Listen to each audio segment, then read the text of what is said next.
د امریکې نیولې تر چینه تر چینه نیولې تر عربو هر څوک چې موږ افغانانو ته خیرات راکوي ځان ته دې ورکوي موږ خیرات خواره نه یو د هیچا خیرات نه غواړو له هیچا یې نه غواړو موږ ته الله پاک ډېر غني وطن راکړی دی او زموږ پلرونو لیکونو د سر په قربانۍ د لکونو انسانانو د معلومو او نامعلومو شهیدانو په قرباني ساتلی دی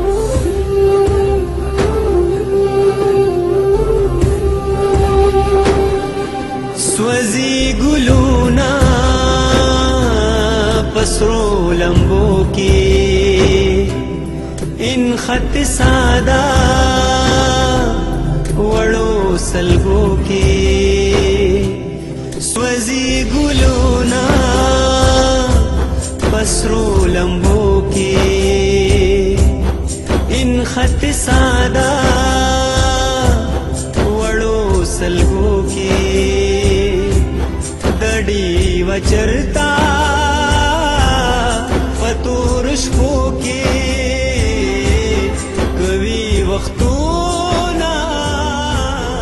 ټول په سختو کې دا ارمان زموږ د ټولو دی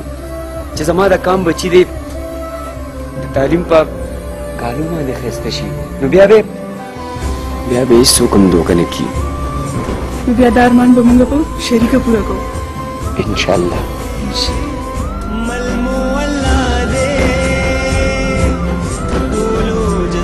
په دنیا په کوم کتاب کې راغلي دي چې زه به خپله ژبه د دفتر ژبه نه جوړوم زه به خپله ژبه د حجرې ژبه نه جوړوم زه به خپله ژبه د بچیانو د سکول ژبه نه جوړوم اردو ژبو منکر نه یو پښتانه دي د دنیا ټول ژبې زده کړي اردو موږ زده کوو لیکن پښتو به زموږ د وطن ژبه وي پښتو به زموږ د بچیانو د سکول ژبه وي پښتو به زموږ د دفتر ژبه وي پښتو به زموږ د عدالت ژبه زموږ د وطن واک اختیار به زموږ د ولس وي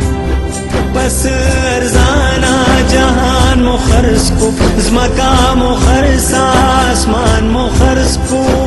سلور سوا سکم سلور سوا اربع روپے دیو اپڈیٹ سر دی بجلی دی پاکستان تا زمن کرز دیو بیام من تا غریب وئی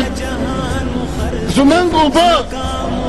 د ځان تکړلې دی اباسین اوبا او بیام دی وئی چې ګنی تاسو به وسه دی پاکستان بیا دا ظلم کو د پښتنو وجود یې تقسیم کو لخپل لاسا سبا د ځان شي چې ځان مخرس کو سلام نشتا گواہ کسو کی مل مولا دے ټولو جذبو کی افغانستان هم لکه پاکستان لکه ایران لکه امریکا لکه روس لکه چین لکه د دنیا ملکونه افغانستان هم دا حق لري چې خپل آزاد ملک وي خپل جنډه وي خپل حکومت وي خپل اختیار وي پاکستان د افغانستان استقلال نه مني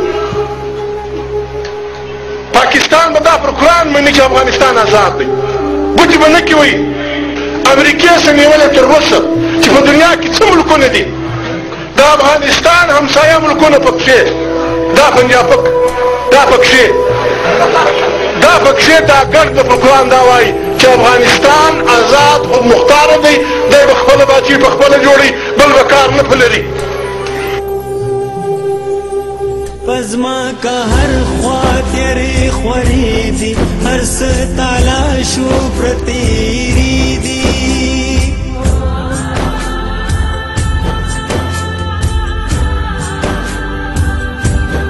پزما کا هر خوا تیرې خورې دي هر څه تالا شو پرتېرې دي واړه خوبونه